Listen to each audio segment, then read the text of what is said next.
আসসালামু আলাইকুম। আমি বিক্রমপুরের রান্নাঘর পেজ থেকে বলছি। আশা করছি কাছে দূরে যে যেখানে আছেন খুব ভালো আছেন।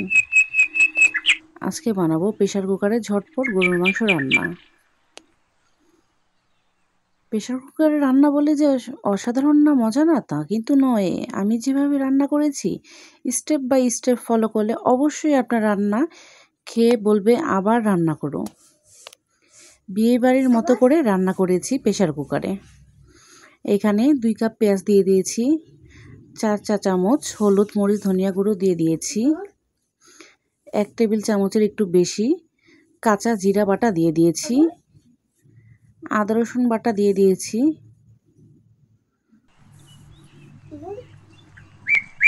4 চা চামচ পরিমাণ মতো লবণ দিয়ে দিয়েছি, 1 কাপ পরিমাণ তেল দিয়েছি। এবার ভালো মতো মিশিয়ে নেব। এই মাখানোটা যত ভালো হবে তরকারির স্বাদটাও ততটাই ভালো আসবে। দীর্ঘক্ষণ সময় নিয়ে মাখাতে হবে। মশলাটা ভালো মতো মাখিয়ে এবার মাংসের মধ্যে মাখিয়ে দেব। একটু সময় নিয়ে মাখালে তরকারির স্বাদটাও খুব ভালো আসবে। আপনারা যারা আমার ভিডিও দেখছেন অবশ্যই লাইক কমেন্ট করবেন এবং সাবস্ক্রাইব করবেন যারা এখনও সাবস্ক্রাইব করেননি।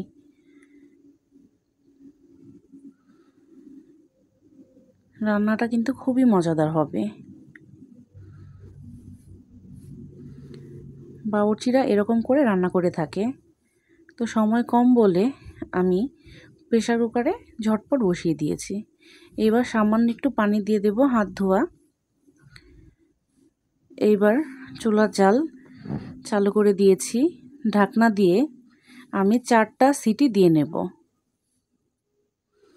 অন্যদিকে আমি মাংসতে দেওয়ার জন্য শাক বাটা, বিক্রমপুরের ঐতিহ্যবাহী শাক বাটা করে নিচ্ছি। এইখানে রসুন পেঁয়াজ ভেজে জিরে দিয়ে দিয়েছি। জিরে ভেজে নিয়ে এগুলা বেটে নিচ্ছি। একটু পানি দিয়ে বেটে নিতে হবে, না হলে তেলের কারণে আটকে আটকে যাবে।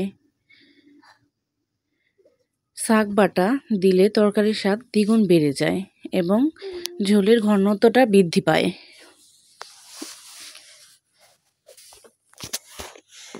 আমার শাক বাটা হয়ে গিয়েছে। এদিকে প্রেসার কুকারে সিটি দিয়ে নিয়েছি। দেখেছেন পানি উঠে গিয়েছে কত। এইবার বেশ কিছুক্ষণ সময় ধরে আমি কষিয়ে নেব। মশলাটা যতক্ষণ সময় ধরে কষাবেন তরকারির কালারটাও ঠিক ততটাই সুন্দর আসবে। এইদিকে আমি গরম মশলা গুঁড়ো দিয়ে দিয়েছি। এই গরম মশলা গুঁড়ো আমি বাসায় তৈরি করেছি। একটু সময় নিয়ে কষাতে থাকব।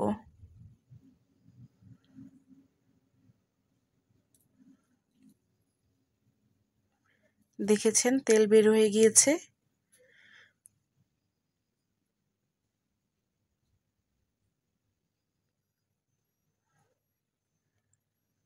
বেশ কিছুক্ষণ কষিয়ে নেব।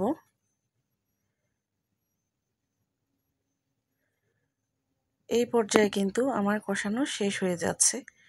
একটু ধৈর্য নিয়ে কষাতে হবে।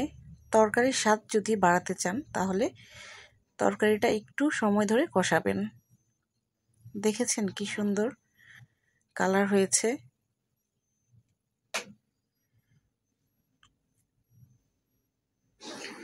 লবণের পরিমাণটা একটু কম হয়েছিল, তাই আবার একটু লবণ দিয়ে দিয়েছি।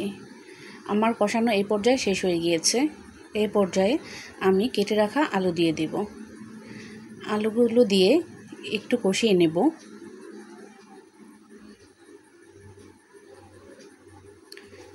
যাই যেরকম পছন্দ করেন সেই রকমভাবে আলু দিতে পারেন, কম বা বেশি। এবার পরিমাণ মতো পানি দিয়ে দেব। আমি বেশি পাতলা ঝোল করব না, আঠা আঠা ঝোল করব, তাই ওই পরিমাণে পানি ব্যবহার করব। এখানে কাঁচামরিচ দিয়ে দিয়েছি ঝালের জন্য। আপনারা কম বা বেশি দিতে পারেন।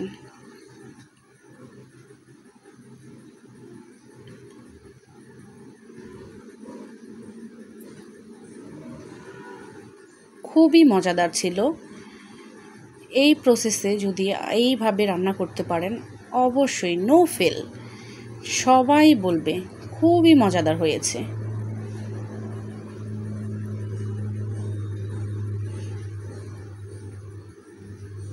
এইবার ভালো মতো মিশিয়ে নেব, ঢাকনা দিয়ে দেব।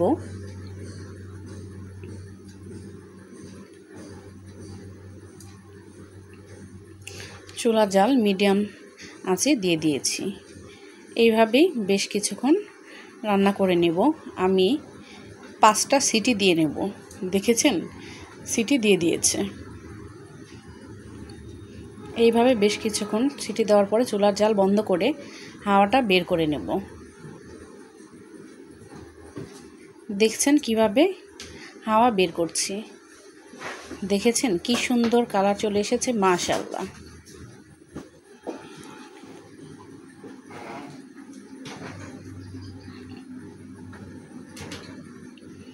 এই অবস্থায় আমি বেটে রাখা শাক বাটা দিয়ে দেব। এইখানে 2 টেবিল চামচ শাক বাটা আমি ব্যবহার করেছি। যদি শাক বাটা আপনাদের কাছে না থাকে তাহলে 2 চা চামচ ভাজা জিরে গুঁড়ো দিতে পারেন। ভালো মতো শাক বাটাটা মিশিয়ে নেব।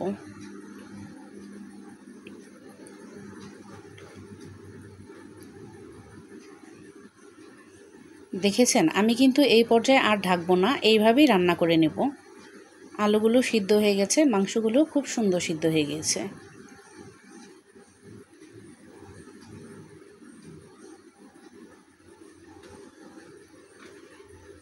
নামানোর আগে সামান্য একটু গরম মশলা ফাঁকি দিয়ে নামিয়ে নেব।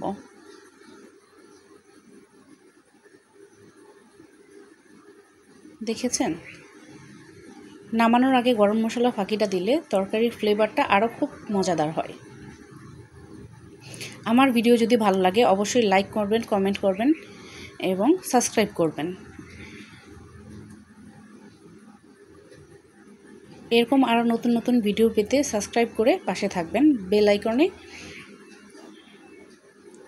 থাকবেন।